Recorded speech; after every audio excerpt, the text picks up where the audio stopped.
Mais uma vez, boa noite a todos os irmãos, aos que estão aqui presentes, como também aos que estão em casa assistindo.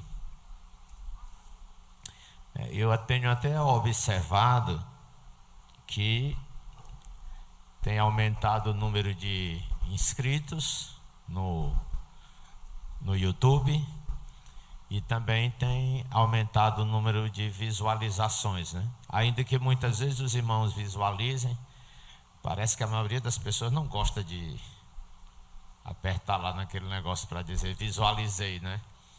Então a gente vê canais que tem, por exemplo, 400 mil pessoas inscritas, mas às vezes 500, 200 é que botam lá confirmando a visualização. Mas bem, estamos aqui para continuar nossa reflexão no livro de Gênesis, capítulo 24. O capítulo 23 é quando trata mais especificamente da morte de Sara, esposa de Abraão.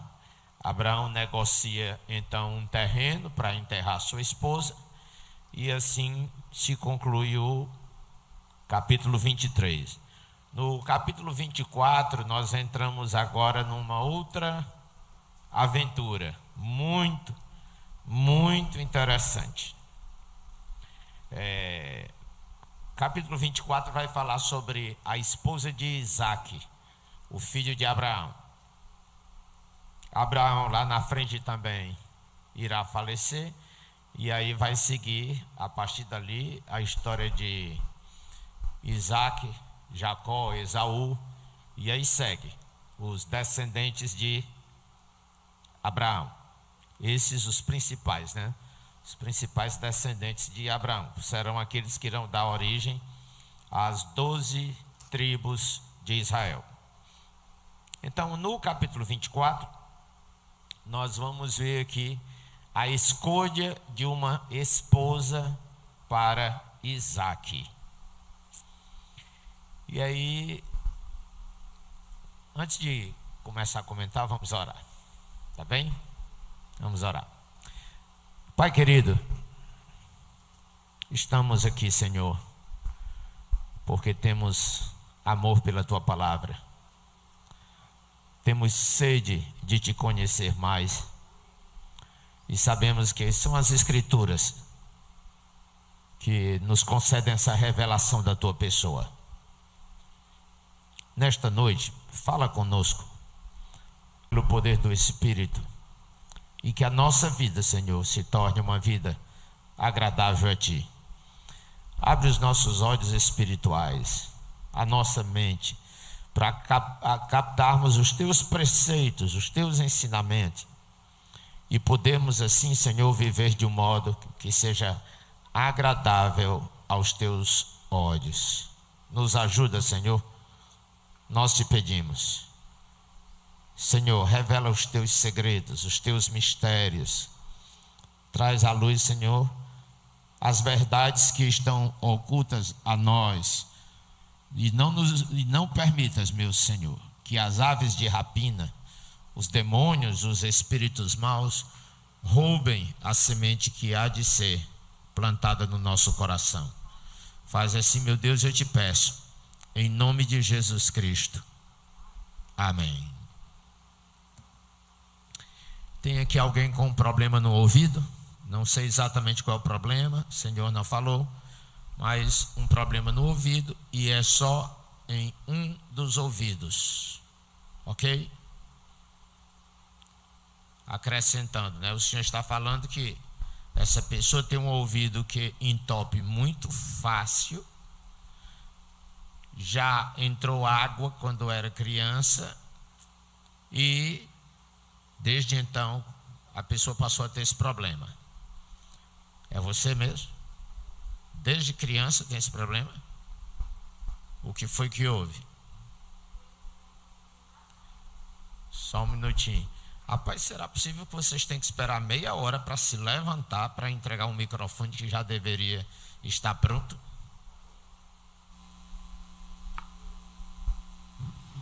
Foi em um banho em um açude. Um banho no açude. Foi. Eu tinha mais ou menos uns 12 anos. Aí eu fui pro médico, né? Porque eu sentia muitas dores no ouvido. E quando ele tá doendo, eu boto umas gotinhas de remédio que o médico passou. Mas não resolve, né? Não resolve. Só alivia. Isso. Ok, pois vamos orar então. Ok, queridos. Capítulo 24, versículo 1. Abraão já estava bem velho e o Senhor Deus o havia abençoado em tudo. Irmãos, só esse versículo aqui já daria para meses de palestra. Olha só, alguém cuja biografia seria isso. O Senhor Deus o havia abençoado em tudo. Em tudo. Abraão já estava bem velho e o Senhor Deus o havia abençoado em tudo. Queira Deus que nós, quando chegar a hora de partirmos daqui, primeiro que seja bem velho, porque eu acho que ninguém quer partir cedo. Todo mundo fala o quão maravilhoso é o céu, mas ninguém quer ir para lá. Quando chega na hora de partir, é um conflito para a gente. Eu acho que é porque aqui a gente já sabe como é, né? E lá a gente sempre tem um certo temor do desconhecido. Pois bem, Abraão já estava bem velho e o Senhor Deus o havia abençoado em tudo. Outra coisa, nós estamos aqui tratando da palavra de Deus. Essa palavra que nós estamos lendo e conhecendo, ela foi inspirada pelo Espírito de Deus, certo? E está falando aqui de um herói da Bíblia, um dos maiores heróis da Bíblia. Tivemos muitos. Tivemos José, tivemos Daniel e tantos outros grandes heróis da Bíblia. Mas sabe o que eu acho fantástico? É que o Espírito de Deus, quando deixa para nós a história dos heróis da Bíblia, ele não omite as fraquezas desses heróis. Você pode ser um herói e Deus não tem problema com isso. Deus até muitas vezes nos faz de herói. Mas, queridos, mesmo assim, Ele não esconde os nossos pecados. Sabe por que a Bíblia é um livro, uma das razões por que consideramos que a Bíblia é um livro deveras inspirado por Deus? É porque quando um homem conta a história de outro homem, a gente, como seres humanos, tenta se autoproteger.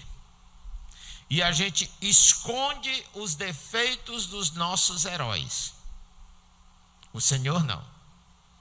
O Senhor não tem problema em nos chamar de heróis, mas também o Senhor não nos poupa de mostrar os nossos defeitos. Isso é bom. Isso é bom, porque nos mantém humildes. Porque muitos de nós, quando fazemos algum feito heróico, temos a tendência de viver em função da busca de medalhas.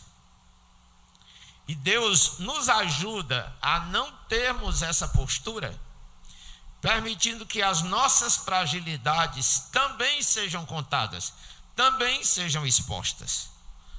Vocês já meditaram conosco aqui e viram que grande erro cometeu Abraão. Mentiu, dizendo que a esposa dele não era esposa. Pediu que ela mentisse também, dizendo que era só irmã dele, mas era esposa. Entregou a esposa para um outro homem possuí-la. É tão interessante, é tão notório esse fato, que talvez algum irmão que esteja me ouvindo ou que me ouça pense assim: o pastor está errando. O pastor está denegrindo a imagem de Abraão. Exatamente por isso, nós procuramos esconder os defeitos dos nossos heróis. Porque para nós, quando nós conhecemos os defeitos das pessoas, nós desprezamos o heroísmo delas. E às vezes achamos que os defeitos desfazem os atos heróicos das pessoas as quais admiramos. Nós, pais, temos o maior problema em admitir os nossos erros para os nossos filhos.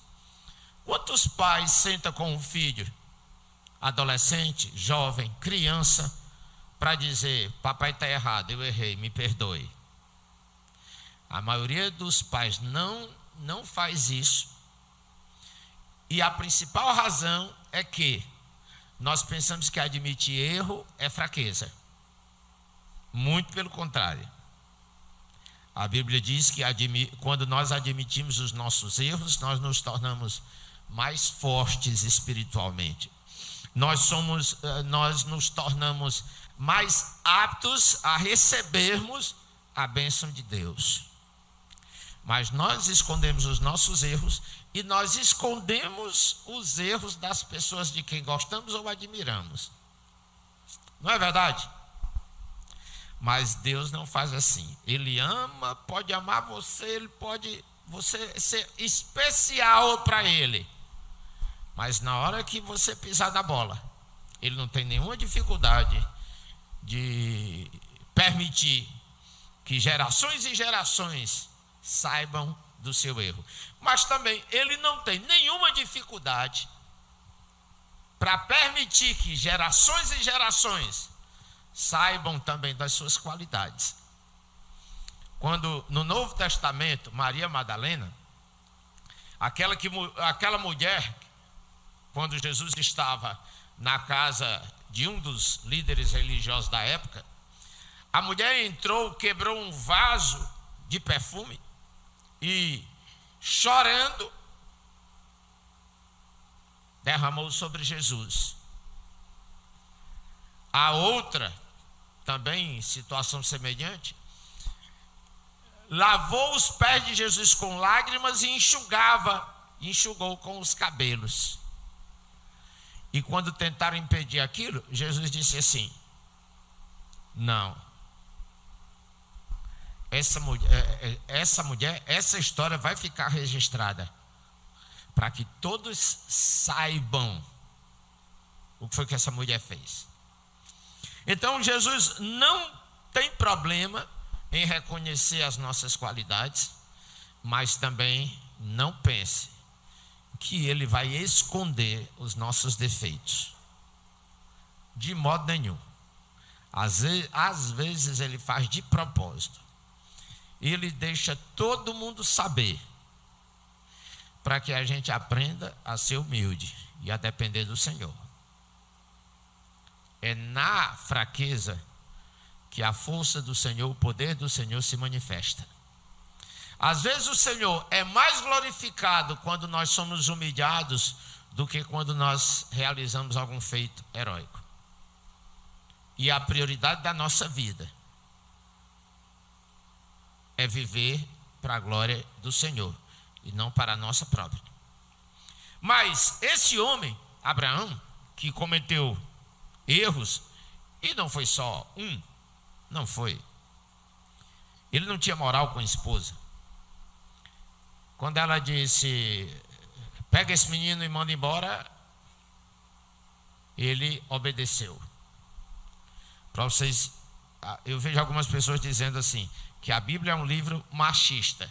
Eu vejo algumas historinhas de irmãs que mandavam em casa. Mandavam mesmo. Certo? Então, Abraão estava bem velho, o Senhor Deus o havia abençoado em tudo. Em tudo. Por quê? Porque Abraão era um homem sem pecado? Não. A outra lição que nós podemos tirar daqui é que Deus pode abençoar você apesar dos seus defeitos.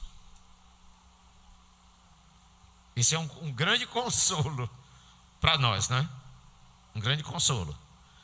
Porque Satanás, que é o acusador dos nossos irmãos e de nós também, como diz a palavra de Deus, ele faz tudo para nos convencer de que nós não merecemos nada e não podemos obter nada de Deus porque nós temos defeitos. Não. Deus nos abençoa apesar dos nossos defeitos. Agora, quando Deus lhe abençoar, não pense que você não tem defeito. Porque nós temos essa tendência de, quando Deus está nos abençoando, a gente diz assim: estou numa boa com Deus. Uma vez, o irmão entrou na minha sala para conversar comigo. Na verdade, eu o chamei para conversarmos e repassei a palavra que Deus tinha me dado para ele. Disse: irmão, olhe, você presta atenção, o Senhor não está contente com sua vida. As coisas vão dar errado se você continuar seguindo o caminho que você está seguindo. E o Senhor vai tirar o que você tem, aquilo que Ele deu para você, o Senhor vai tirar. A irmã disse: não, muitos irmãos, muitas irmãs têm falado, têm profetizado que Deus está me abençoando e vai abençoar mais ainda. Eu disse: bem, irmão, eu não discuto, não vou discutir com você. Minha obrigação é entregar a mensagem. O que você vai fazer com ela é você e Deus. Eu estou lhe dizendo que Deus está me falando para falar para você. E vamos ver quem está falando a verdade. Se os profetas que você está ouvindo, ou se o seu pastor que está lhe falando. Ok, amém, tchau, Deus abençoe, siga em frente. Em pouco tempo começou, declinando. O irmão achou que porque Deus estava abençoando, que Deus estava contente com a vida dele, e não estava. Você pode me dizer, lendo a Bíblia, que Deus tinha prazer, tinha alegria na vida de Sansão? Era uma pisada de bola atrás da outra, era uma desobediência atrás da outra. Mas Sansão foi um homem tremendamente usado por Deus, tremendamente abençoado. Mas enquanto Deus mandava bênção, ele mesmo buscava maldição para a sua própria vida. Errou em quase todos os caminhos, mas ainda assim foi um grande instrumento nas mãos de Deus para ser libertador do povo do Senhor. Jura dizer a verdade, somente a verdade, nada mais do que a verdade. Aí o Senhor diz: juro. E aí ele mente que não acaba mais. Ninguém respeita mais compromisso, ninguém respeita mais palavra, ninguém respeita mais acordo, nem coisa nenhuma. Pois bem, toda cultura, em todos os tempos, nós temos as nossas formas de compromisso mútuo. Então, ali Abraão exigiu do seu empregado que fizesse aquele juramento. Fazer um juramento já é algo forte. Mas fazer um juramento com a mão debaixo da coxa da pessoa com quem você se compromete, isso é um juramento mais sério ainda. Certo? E aí ele diz, versículo 3: não satisfeito, Abraão pensou: bem, mas eu sou humano, você está se comprometendo comigo, mas eu não sou lá grande coisa, eu não sou essas coisas todas. Eu quero firmar mais ainda esse juramento. Aí no versículo 3 ele diz: jure pelo Senhor, o Deus do céu e da terra, que você não deixará que o meu filho Isaque case com nenhuma mulher deste país de Canaã, onde estou morando. Então veja, primeiro Abraão exige daquele homem que ele faça um juramento com a mão debaixo da sua coxa, ou seja, você está se comprometendo comigo diante de mim mesmo. Não havia ninguém ali, só eles dois. Mas Abraão, para deixar aquele compromisso mais selado, mais garantido, ele diz: olha, agora jure por Deus. E é interessante que ele não pede simplesmente que o seu empregado jure por Deus, porque Abraão sabia que havia Deus e deuses. Ele sabia. Ele estava morando numa região extremamente pagã, que adorava a inúmeros supostos deuses. E aí Abraão quis garantir: eu não vou deixar nenhuma ponta solta. Eu quero deixar esse negócio aqui bem garantido, bem fechado. Aí ele faz questão de dizer no versículo 3: jure pelo Senhor, o Deus do céu e da terra. Então o juramento agora se complicou. Não é mais uma coisa terrena entre homens e homens. Agora nós estamos diante de Deus, o Deus criador dos céus e da terra. Você entendeu como é um compromisso forte? É um compromisso realmente bem ratificado, né? E a outra coisa que ele coloca, a observação que ele coloca: o meu filho Isaque não se casará com nenhuma mulher deste país onde estou morando. Esse país aqui se refere à terra de Canaã. Lá na frente, observe bem, antes de chegarmos lá, mas como já está aqui dentro do contexto, eu quero fazer uma observação para você, ajudar você a lembrar o que você já viu. A gente não lembra só de coisas do passado, mas você que já leu a Bíblia, você sabe que lá na frente o povo vai sair do Egito, vai passar 40 anos para atravessar um deserto. Inclusive passaram 400 anos no Egito, depois passam 40 anos no deserto, e aí finalmente eles entram em Canaã.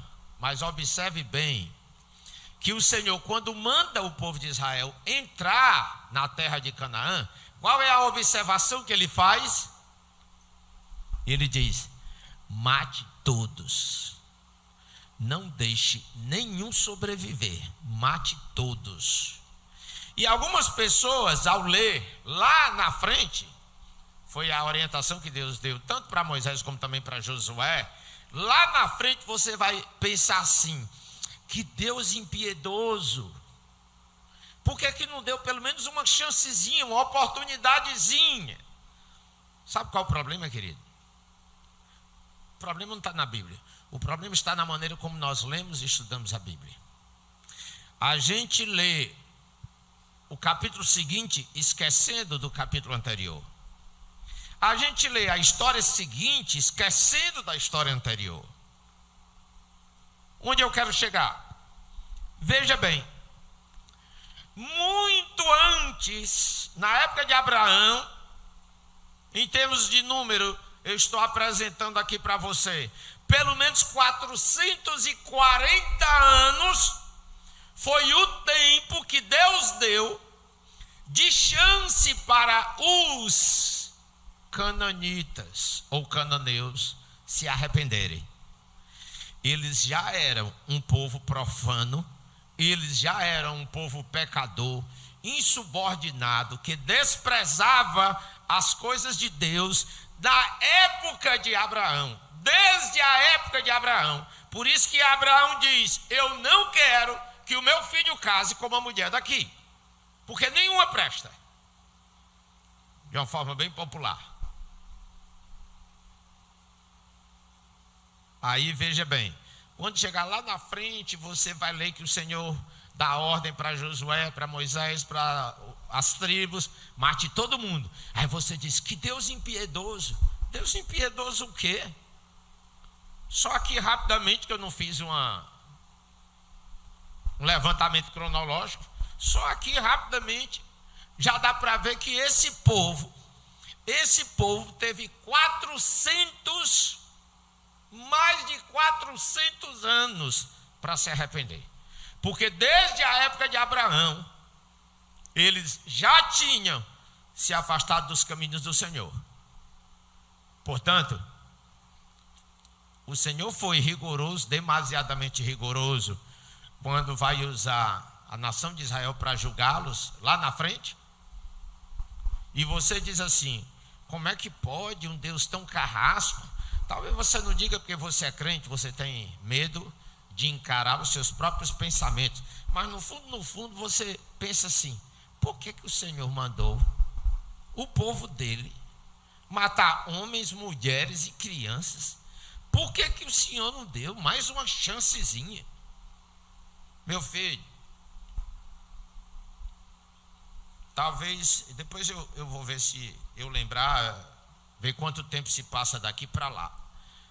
Mas, meu filho, contando assim, ligeirinho por cima, foram 440 anos de chance para os cananeus. Você entendeu? Então não acuse o seu Deus de não ser justo ou demasiadamente rigoroso. Ele foi extremamente paciente com os cananeus. Ele disse: jure pelo Senhor, Deus do céu e da terra, que você não deixará que o meu filho Isaque case com nenhuma mulher deste país de Canaã, onde estou morando. Esse onde estou morando também nos chama a atenção. Veja bem, Abraão está morando no meio dos cananeus, certo? No meio dos cananeus. Vocês estão lembrando que ele vai à procura dos heteus para comprar um terreno. Então ele estava ali nas proximidades, ali nas redondezas do país dos heteus. E ali havia muitas nações pecaminosas. Aliás, havia ali um povo extremamente pecaminoso desde muito, porque ali havia gigantes.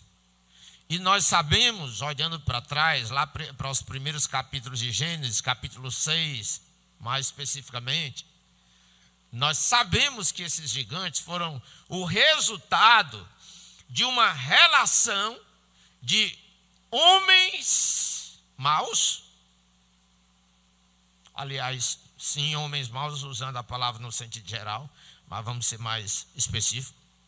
De mulheres que eram descendentes e faziam parte de um povo mau, se relacionando com os filhos de Deus, e alguns acham que anjos. E lá diz: e então destas pessoas nasceram gigantes. Então a depravação dessa nação, desse povo, dessa região, já vem acontecendo aí há muitos anos atrás. Mas eu acho uma coisa legal aqui na vida de Abraão, que esse texto nos fala. Enquanto que Ló e sua família vão morar em Sodoma e Gomorra e se deixam contaminar pelo mal de Sodoma e Gomorra, Abraão, que passou a sua vida toda praticamente ali no meio deles, envolvido com eles, peregrinando entre eles, Abraão não, se manteve na sua. Abraão andou entre eles, viveu entre eles, morou com eles, negociou com eles, mas não negou sua fé. Eu fico impressionado quando eu vejo esses jovens de hoje, principalmente os jovens, entra numa escola crente e sai mais descrente do que os incrédulos ao seu redor.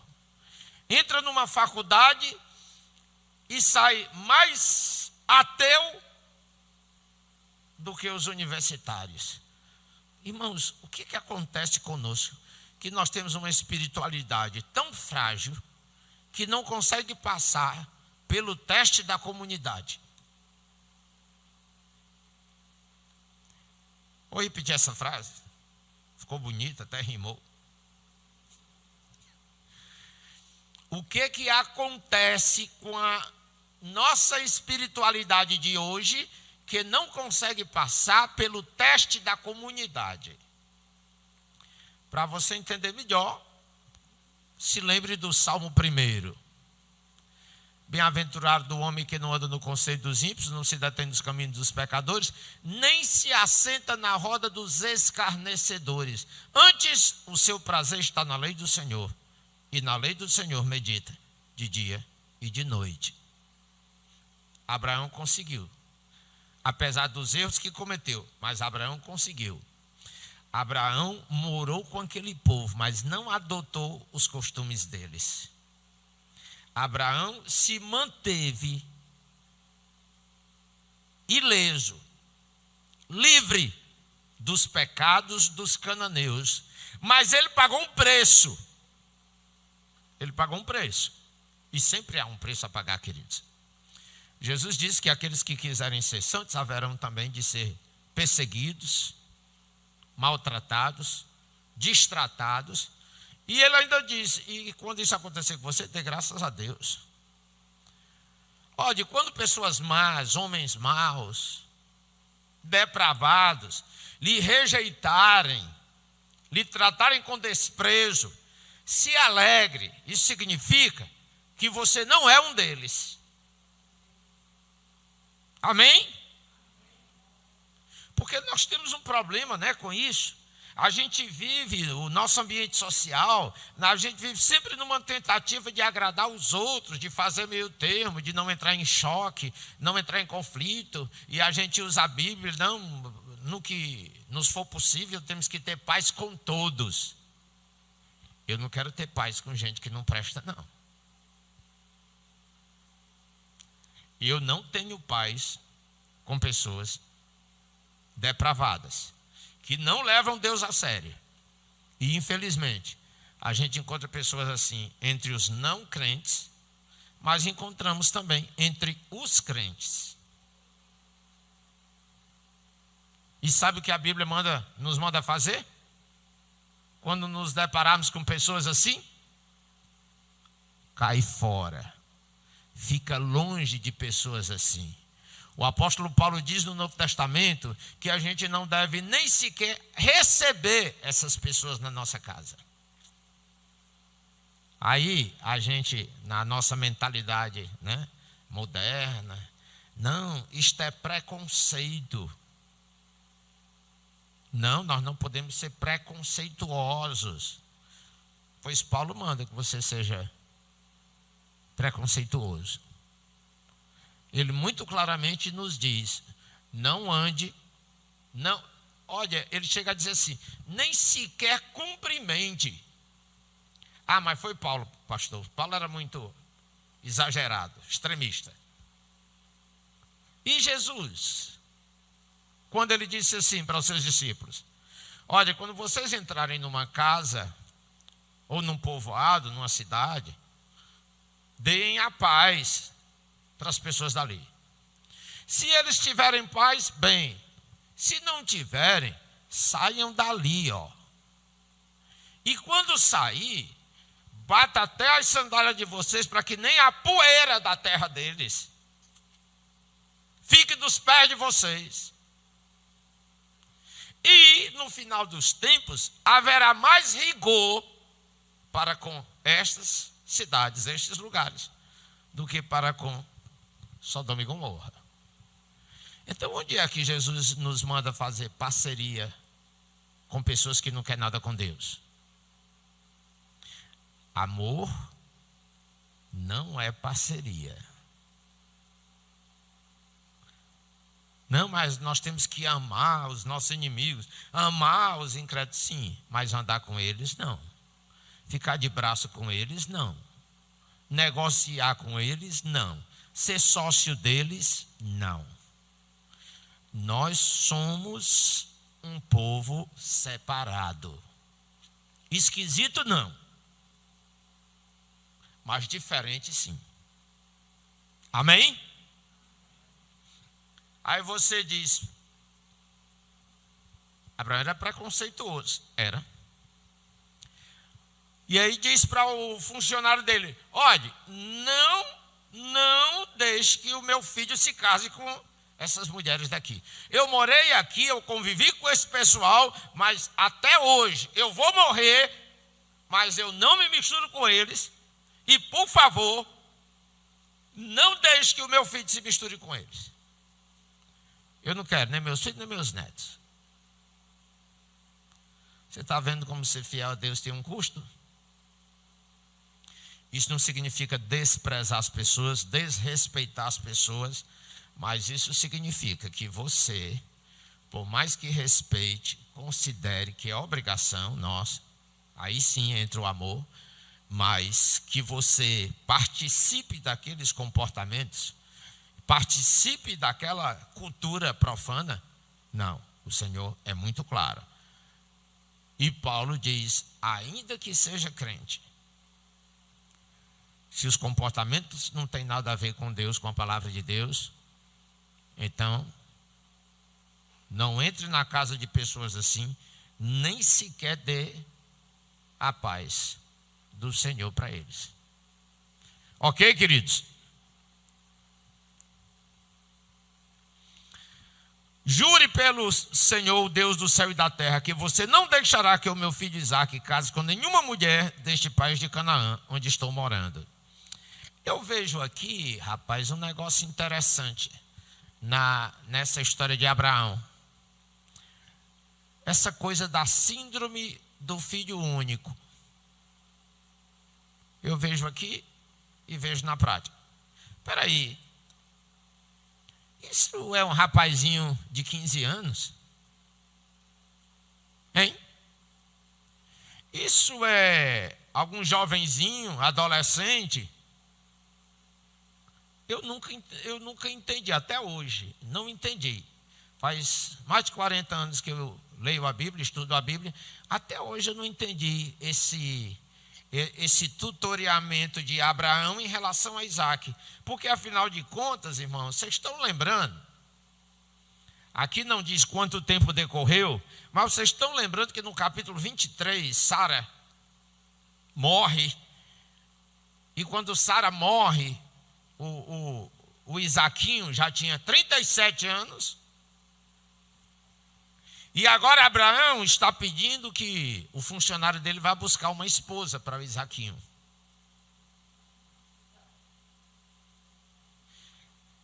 Que é possível que já tenha aí passado dos 50. Primeiro que eu não entendo como é que um macho desse passa demora tanto tempo para arranjar mulher, vivendo das custas do papai. Isso não é bom sinal, não. E olha que o capítulo 24 começa dizendo assim, Abraão já estava bem velho. No capítulo 23, quando Sara morre, Abraão estava velho, 137 anos. E estando ele com 137, Isaque tinha 37. E aí no capítulo 24, quando Abraão já estava bem velho, ou seja, muito mais velho do que no capítulo 23, Abraão chama o seu funcionário e diz, vai arranjar uma esposa para o Isaquinho.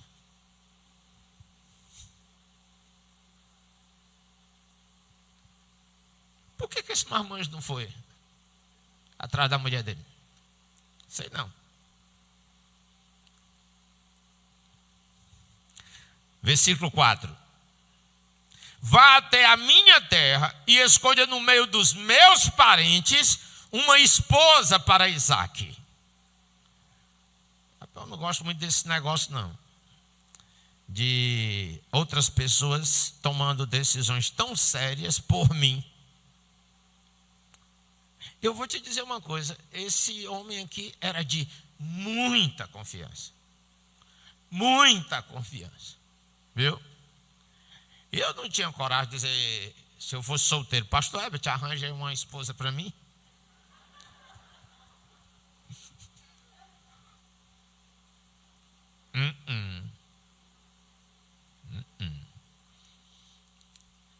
O empregado perguntou, e o que eu faço se a moça não quiser vir comigo?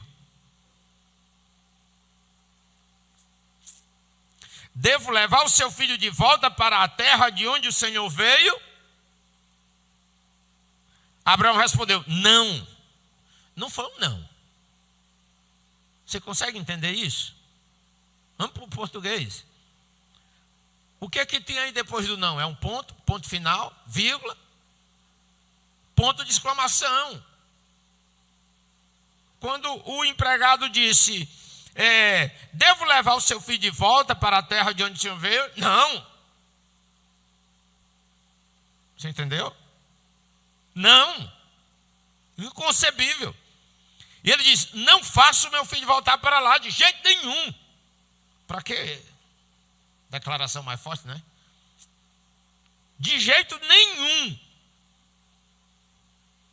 O Senhor, o Deus do céu, me tirou da casa do meu pai, da terra dos meus parentes, e jurou que me daria esta terra aos meus descendentes. Ou seja, Abraão está aqui dizendo o seguinte, eu estou para morrer. E Deus tem um plano na minha vida e na vida do meu filho. E eu não aceito que ninguém interfira no propósito especial que Deus tem para a vida do meu filho. Vou usar uma expressão bem corriqueira, popular. Eu não aceito que meu filho ande para trás. Eu não cheguei, eu não vou ter a chance de chegar aonde Deus me prometeu que eu chegaria. Mas o meu filho continua a minha jornada. E aí eu pergunto a você, filho, filha, você tem levado a sério o dar continuidade à jornada de Deus para a vida dos seus pais? Irmãos, é esperado dos filhos que eles se tornem melhores que os seus pais. E há uma coisa muito séria acontecendo com esta geração. É que os filhos desta nova geração, que irão nos substituir a nós, os pais, eles não estão muito bem vistos, não. Antigamente, quando se pensava assim, uma nova geração, sempre se pensava assim, vem por aí alguém melhor do que nós. Hoje, nós pais paramos, olhamos para os nossos filhos e pensamos assim, o que vai ser dessa geração? Não é não? Sejam honestos. O que vai ser dessa geração? O que vai ser dessa moça que não lava nem a calcinha dela?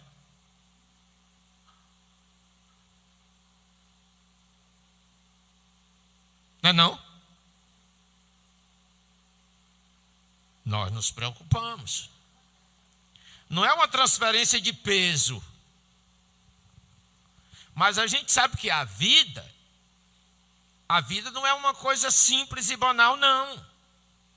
Ela é séria. Ela exige de nós. Viver bem e viver com sabedoria demanda um preço e um alto investimento. E está na hora dessa geração acordar e entender isso.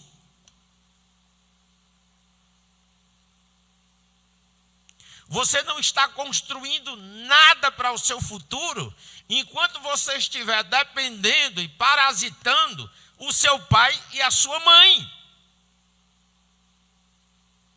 E você, baseado na experiência que você deveria ter recebido dos seus pais, tem a obrigação de ser melhor do que seus pais. Você entendeu isso? Obrigação. Algumas vezes no percurso, eu disse isso para os meus 2 filhos. Eu disse: olha, eu venho de uma família que as coisas não eram muito legal, não. Tudo era desorganizado, era uma bagunça. Chegava na hora de comer, mesmo tendo dinheiro, tendo condições, se ficava com fome. Os irmãos não eram unidos como deveriam ser. Foi um bocado de coisa aí que deu errado.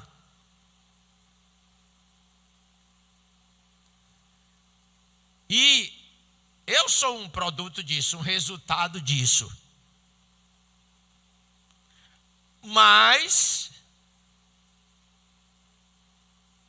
a herança ruim da minha família, dos meus pais, dos meus avós, eu pelo menos tenho a paz de dizer que pelo menos 90% eu deixei para trás.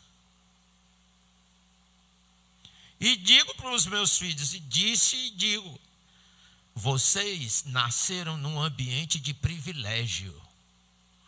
Vocês têm o que eu nunca tive, ainda que desejasse ter. Não justifica vocês vivendo num ambiente de muito mais privilégio, um ambiente muito mais saudável. Não justifica que vocês não sejam melhores do que eu. Agora, nós temos uma geração que não consegue nem ver as coisas positivas dos seus pais, das suas gerações anteriores, dos antecedentes, aqueles que vieram antes de nós. Eu acho que alguns de nós aqui, ou vários de nós, talvez tenha vindo de um lar desajustado. Uma mãe que brigava dia e noite. Um pai que era ausente, só botava comida dentro de casa e nada mais. Não havia amor, não havia diálogo, não havia carinho, não havia... Eu nem vou dizer que não havia amor, porque não seria justo. Mas não havia expressão de amor. Criado como brutos, meio solto, largado. E cada um que se vire. Mas, meus queridos, essa geração que nos antecedeu tem coisas excelentes, maravilhosas, valores especiais que nós não estamos valorizando. Porque existe aí uma outra geração maldita no meio das demais gerações que tem nos convencido de que as nossas gerações anteriores, os nossos antecedentes, devem ser esquecidos, deixados para trás. E nos propõe um caminho que não tem absolutamente nenhuma dignidade. Isso aí a gente vê todo dia na televisão. Todo dia na televisão. Nós estamos hoje vivendo um momento no Brasil de um grande conflito. Um grande conflito. Um grande conflito cultural, espiritual, em todos os aspectos. Nós podemos olhar para trás e ver os valores dos nossos pais e avós, e seguir esses referenciais e até aperfeiçoá-los. Ou então, queridos, nós vamos aí seguir um negócio aí, uma geração que parece que foi abortada, que parece que foi assim, largada.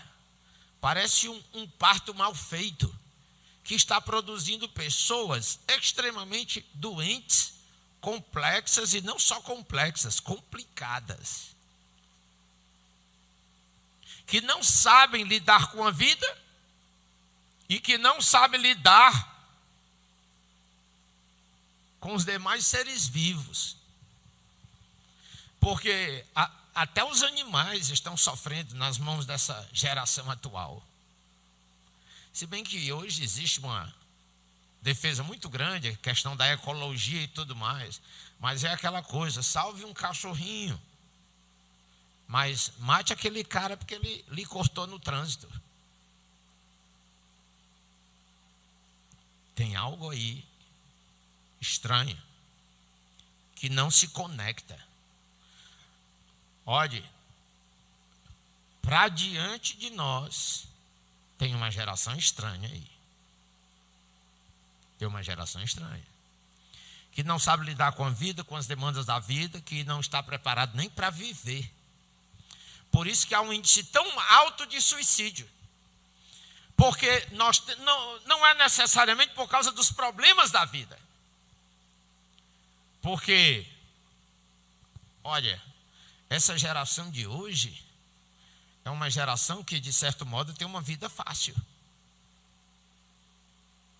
Tem uma vida fácil. Enquanto que as gerações que nos antecederam pagaram caro para sobreviver, às vezes sem oportunidade de estudo, sem condição financeira.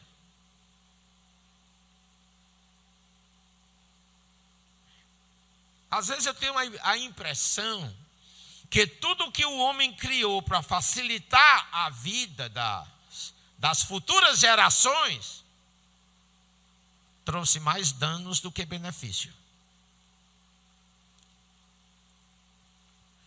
Você vai observar que lá na frente o irmão Isaac vai ser um propagador de uma geração meio complicada.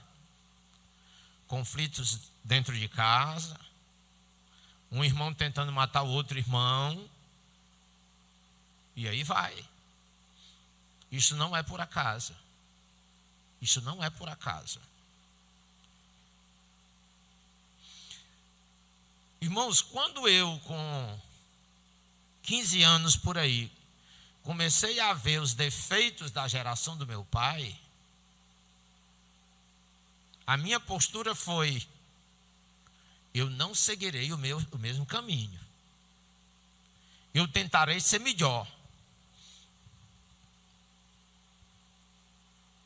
Irmãos, se os seus pais foram a geração aí 1.0, você era para ser no mínimo a geração aí 10.0.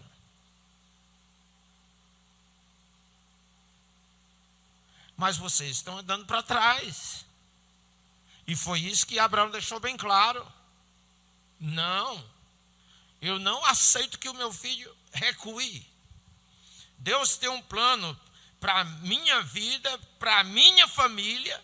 Deus tem um plano para a vida dele. Portanto, não leve de volta o meu filho para a terra de onde eu já vim.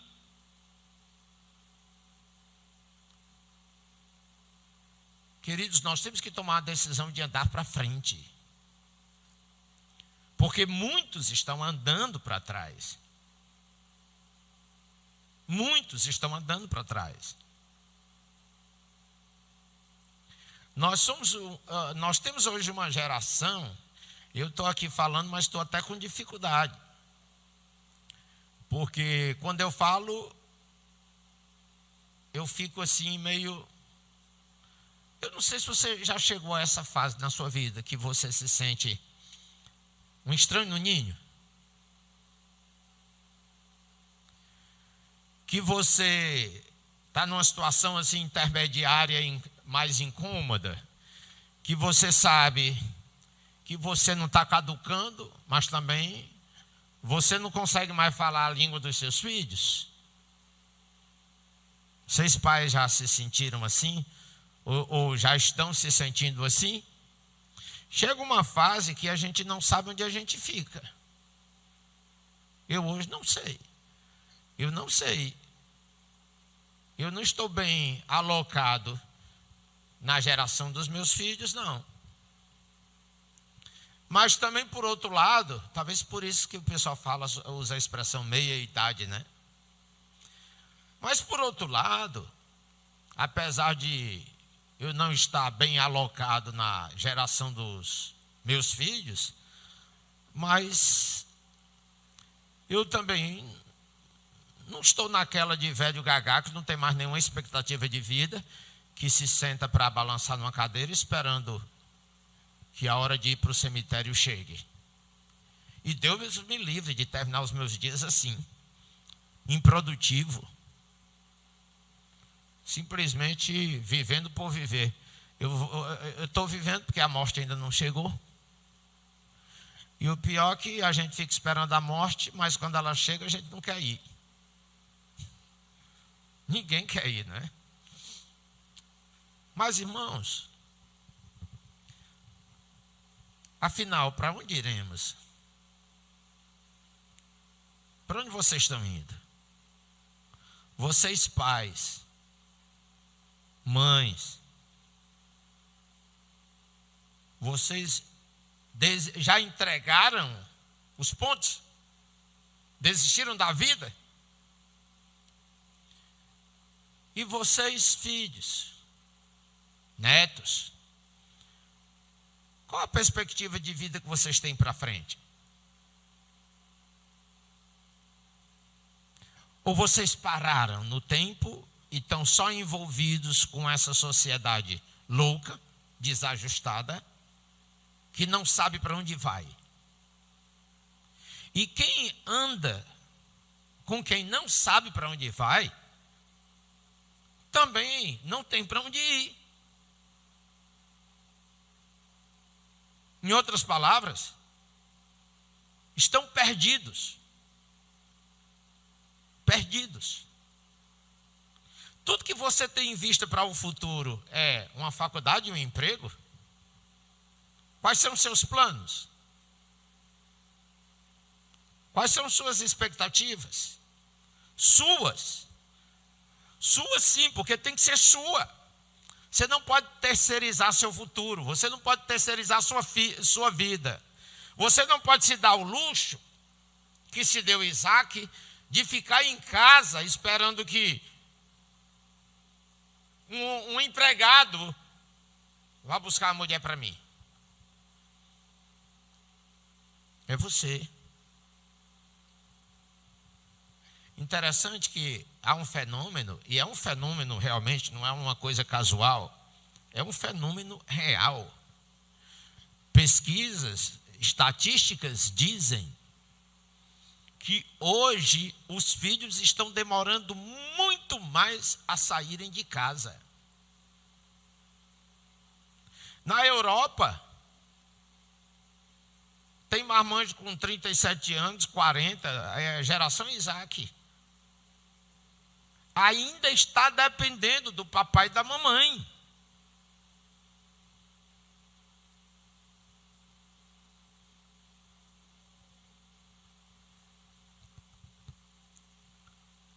Isso é considerado por alguns estudiosos aí do comportamento como algo diferente, não é um caso isolado, não.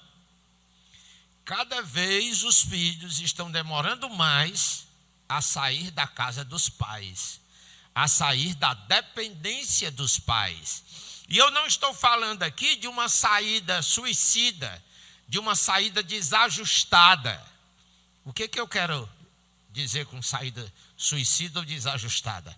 É aquela saída de quando você larga o pouco que tem para se agarrar a nada. A fumaça. É quando você simplesmente larga a casa do seu pai e da sua mãe, mas não tem nada de melhor para fazer. Você não tem uma caminhada, uma trajetória ajustada. Não, eu estou saindo de casa porque eu não suporto viver da minha casa. Simples assim. E aí, principalmente as mulheres, eu já tenho observado isso, principalmente as mulheres, elas correm para os braços de algum homem que lhes dê a oportunidade de se livrar desse ambiente familiar, paterno ou materno, e quase sempre elas arranjam homens desajustados e vão sofrer. Elas pulam da panela para cair na fogueira. E não são poucos os casos, não. Ou então simplesmente sai de casa para viver uma vida vazia, uma vida oca, de diversão, de curtição, de alienação, de irresponsabilidade.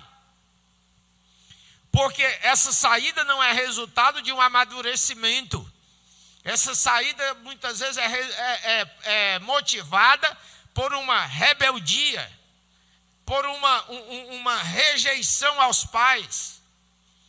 É por um motivo desajustado. E quando você toma decisões motivadas por razões desajustadas, a sua vida vai ter resultados desastrosos. Entenderam? Não. Os filhos têm que sair da casa do papai e da mamãe? Tem. E por favor, pais e mães, libertem seus filhos. Libertem. Mas essa saída dos filhos não pode ser para uma coisa louca qualquer. Porque tem jovem hoje brigando por liberdade e que não tem maturidade para viver a liberdade que tem. Liberdade para quê? Para se encher de cachaça, para usar droga, para se tatuar até nos cabelos, para viver uma vida desajustada, desequilibrada. Querido, se a liberdade não for bem usada, bem direcionada, bem definida, se não for uma liberdade que seja acompanhada de pelo menos um pouco de maturidade, vai produzir uma sociedade desajustada, não amadurecida. E é o que nós estamos vendo hoje.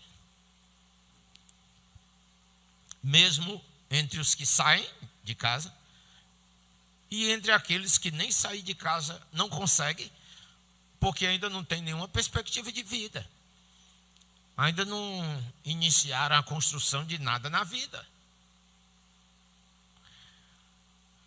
Hoje nem tanto, eu acho que a gente já está pior do que isso. Mas alguns sociólogos, psicólogos começaram a falar, foi usada aí por muito tempo, alguns anos atrás, a expressão síndrome de Peter Pan. Você conhece a história do Peter Pan? Peter Pan que eles moram lá na cidade do Nunca, né? São todos jovens, adolescentes ou crianças. Eles não envelhecem, nunca. Só tem um velho lá. É o Capitão Gancho. E a única pessoa de idade é uma pessoa que só apresenta maldade. E repassa, ao longo dos tempos, foi repassando para as gerações do Peter Pan a ideia de que nós temos que rejeitar os mais velhos porque eles são maus. Mas isso aí não existe. Isso é fantasia, isso é mentira. Os mais velhos não são necessariamente maus. A maldade abrange os mais velhos, os mais novos, até as crianças. A maldade não depende de faixa etária, nem de passado, presente ou futuro.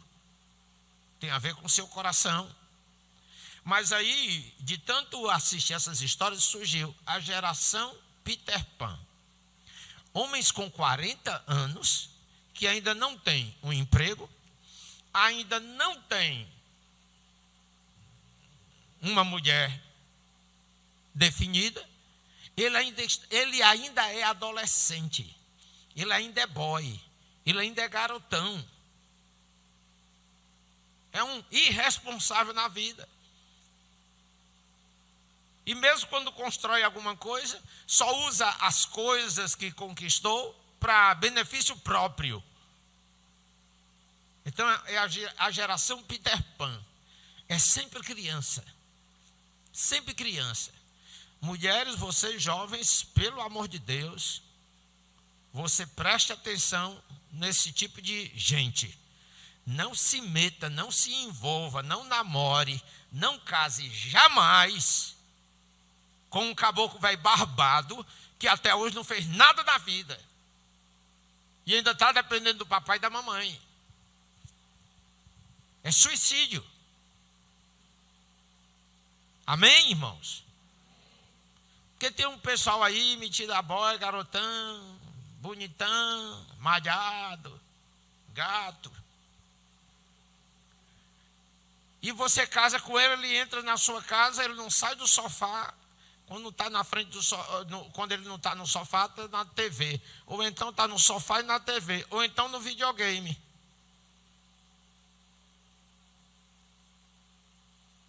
E é só miando para você sustentar, dar peixe ao gato.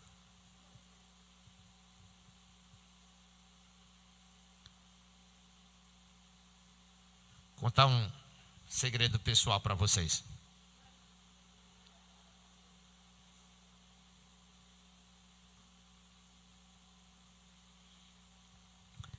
Na época que eu comecei a pensar, preciso de uma mulher para mim, quero ter uma pessoa do meu lado, namorar sério, casar. Eu não fiz como Isaac, que deixou o Abraão mandar buscar, não. Eu comecei a procurar. E olha que eu ainda nem era crente. Eu comecei a procurar. E sabe por onde eu comecei a procurar? Segredo para vocês. Comecei a procurar no supermercado. Eu ia para os mercantis, o supermercado, ficava olhando, passeando. Sabe por quê? Porque eu não queria uma preguiçosa, parasita, que ficasse dentro de casa só esperando que eu me matasse de trabalhar para encher a barriga dela. Enquanto ela não fazia nada. Aí eu disse, vou procurar no supermercado. Você pode observar, a boizada não está no supermercado, não. É o pessoal de mais juízo. Pode observar.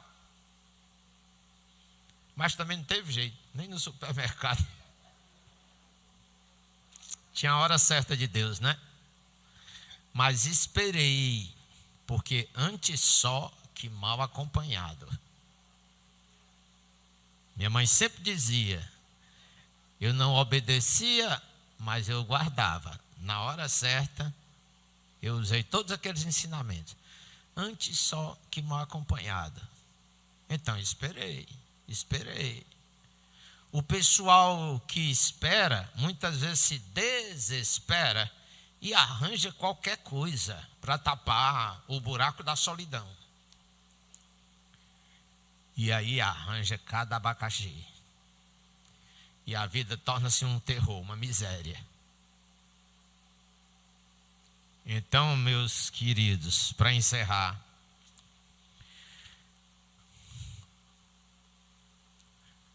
não é o papai Abraão que tem que ajeitar a sua vida, não. É você que tem que construir sua vida, sua família, seu futuro, seu emprego. Não é esperar que o papai arranje um emprego para você, não. Ou fique lhe sustentando pelo resto da vida. Corra atrás. Saia da sainha da mamãe. Lá na frente vocês vão ver um problemão. Com o irmão Jacó, que não largava a saia da mamãe. Só deu confusão. Vamos ficar em pé, vamos orar.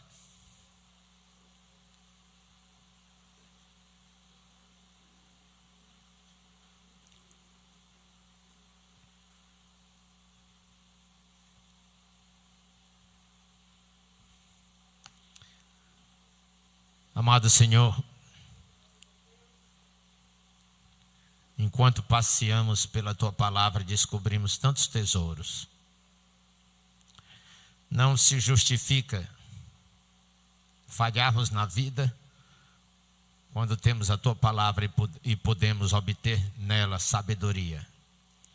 Nos ajude, Senhor, a perceber esta sabedoria e colocar em prática todos estes preceitos que são tão importantes para a nossa vida. Ó Deus, nos ajuda. Tenha misericórdia de nós, de todos os teus servos que aqui estão, aqueles que de casa, Senhor, ouvem a tua palavra, que estejam aprendendo, que estejam recebendo, e que seja como uma munição que há de lhes conceder vitória nas guerras desta vida.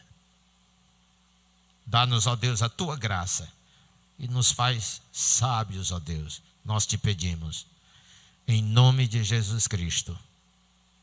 Amém. Amém.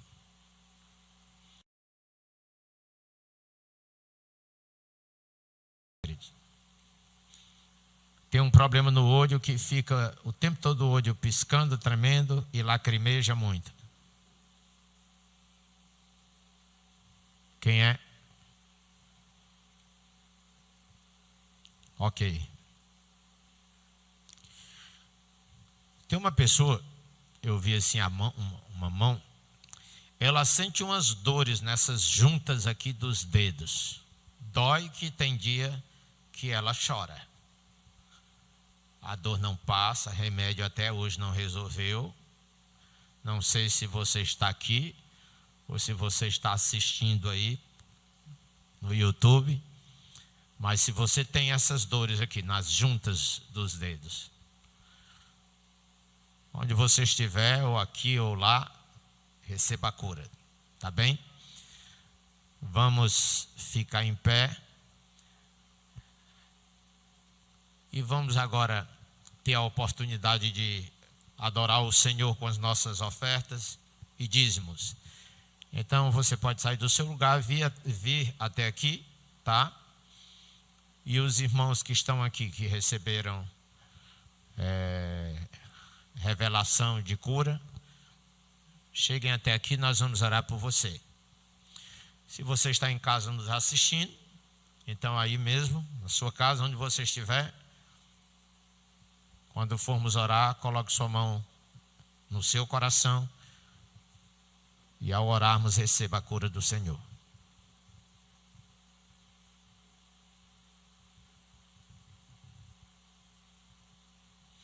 Vamos só terminar esse momento de ofertório e logo em seguida vamos estar orando. Ok? Vamos todos ficar de pé, queridos. Vamos orar. Estenda a sua mão, abençoando esses irmãos. Pai eterno e santo, Deus de todo poder, peço que tu, Senhor, visites a vida destes irmãos, como também, Senhor, a vida de qualquer outra pessoa que não esteja aqui presente, mas que esteja da sua casa, Senhor, participando desse momento de meditação na tua palavra. Senhor, agora manifesta cura, saúde, restauração, aonde quer que esteja o meu Senhor. Em nome de Jesus, na autoridade do Senhor, repreendemos toda a enfermidade, toda causa e origem, desapareça em nome de Jesus. E que seja ministrado sobre estas vidas cura, saúde, em nome de Jesus Cristo. Ó Senhor, toca agora no corpo, na alma e no espírito, meu Senhor, de todos quantos estão participando desse momento agora, seja aqui presentes ou seja em suas casas, meu Senhor, cura Em nome de Jesus, eu te peço. Nos concede, meu Deus, uma noite de renovação, de restauração da nossa vida. E, Senhor, nos guarda, nos livra, nos protege de todo mal. Que a preciosa graça do nosso Senhor Jesus Cristo, o amor de Deus Pai, a comunhão e as consolações do Espírito Santo de Deus sejam sobre cada vida aqui presente, hoje e sempre. Amém. Deus abençoe, queridos. Uma boa